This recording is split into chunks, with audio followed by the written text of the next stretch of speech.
Tonight, we continue our Fighting Fentanyl series. The synthetic opioid has created a deadly crisis throughout the country.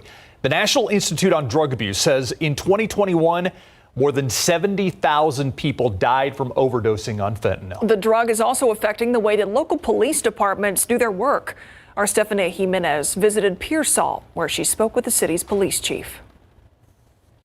About 7,000 people live in Pearsall, which is about 55 miles southwest of San Antonio. Can you speak to that?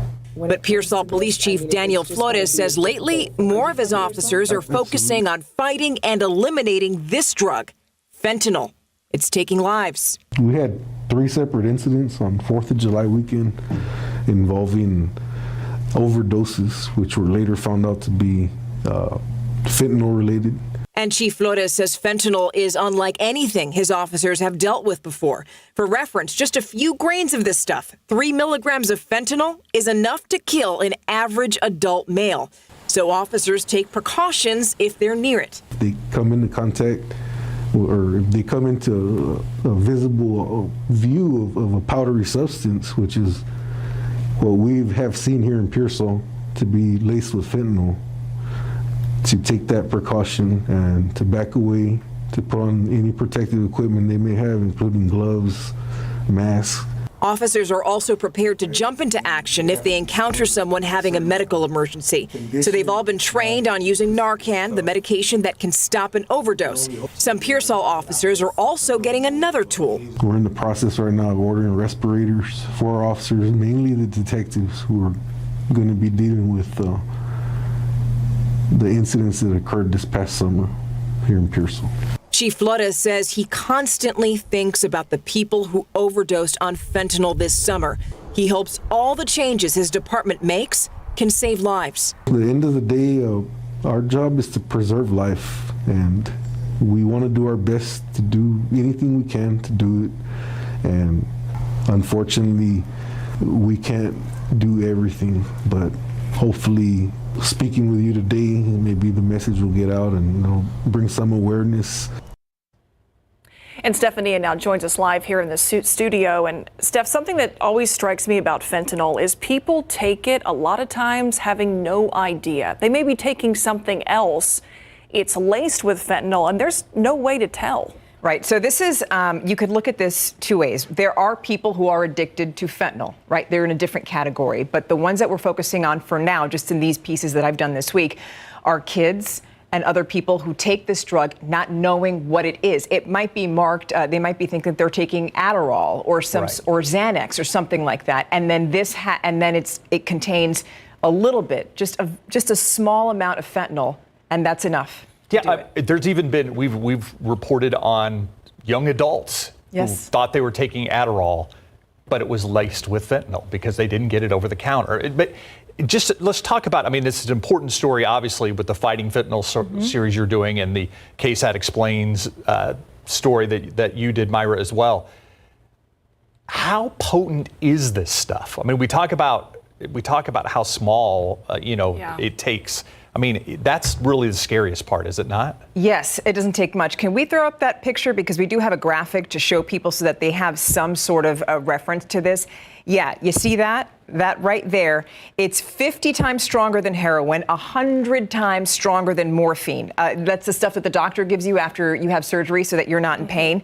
And 3 milligrams of fentanyl, which is what you're seeing on your screen, just tiny, tiny amount, that's enough to kill an average adult male.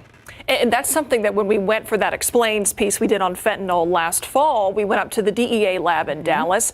They showed us that 2 to 3 milligram amount. And what it looked like to me is not even enough to really, if you think about a Splenda packet, one little tap to put in your coffee or something, that is way more than what we're talking about. I mean, this is like a few granules out of a Splenda packet, for example, that is enough to be lethal. That's right. It's potent stuff. And I also want to go back to something else because we spoke to so many families who are being affected by this, and it's absolutely heartbreaking. One of the reasons that we're doing this is because there needs to be a conversation about this.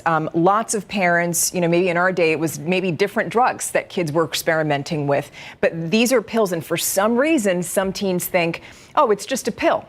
right? Because so many people are on antidepressants, and so they might put it in that category. But again, they don't know what they're taking. Yeah. And as a result, you have heartbroken families who have lost their children to this. We want you to hear from some parents right now. Who one of them is a father who his daughter was a UTSA student. She dreamed of being a doctor. She did not have any issues with substance abuse, and she passed away. Listen. First thought that went through my head was fentanyl, was because it's like, that's the only thing that could have taken my daughter down. We found out that after their investigation, they said that there was a pill found next to Kevin in an Altoids tin can with a pill in a bag. It was a light blue colored pill with the M30 logo stamped into it. So Stephanie, how are people getting this? I think that's important to point out here too, because sometimes they don't know what they're getting. Right, online, through their friends, just passing pills around, and that's why it's so hard to stop. And this is also why school districts like Hayes CISD, the parents that you just heard from, they were from the Hayes CISD, and they lost their son last year to a fentanyl overdose. And he also didn't know what he was taking. He thought he was taking Xanax. So there's just so that's why they're just telling people, they're telling parents, please talk to your kids about this so that they don't take risks. And that's the first part. Mm-hmm. Don't be afraid to talk to your kids about this. Yes. You'll regret it if you don't. Yes, always. I mean, and that's, it's just heartbreaking when you listen to parents and they think, if I could just have that one conversation with my kid, or I thought my kid knew. The girl, Jessie Falsing, whose father you heard from a moment ago, she was passing out Narcan a few weeks before she passed away.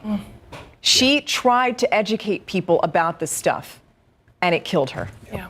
All of your stories, all online. We have that explains we referenced as well, all giving a good overview of what this is, how people are getting it, and how to start those conversations. Correct. It's Fighting Fentanyl, and you have a number of these stories already on our website. And we just encourage people to talk to us, and if there's something that they want us to focus on, because this is really going to be an ongoing commitment that we have here at KSAT to talk about this so that people have the resources they need to fight this.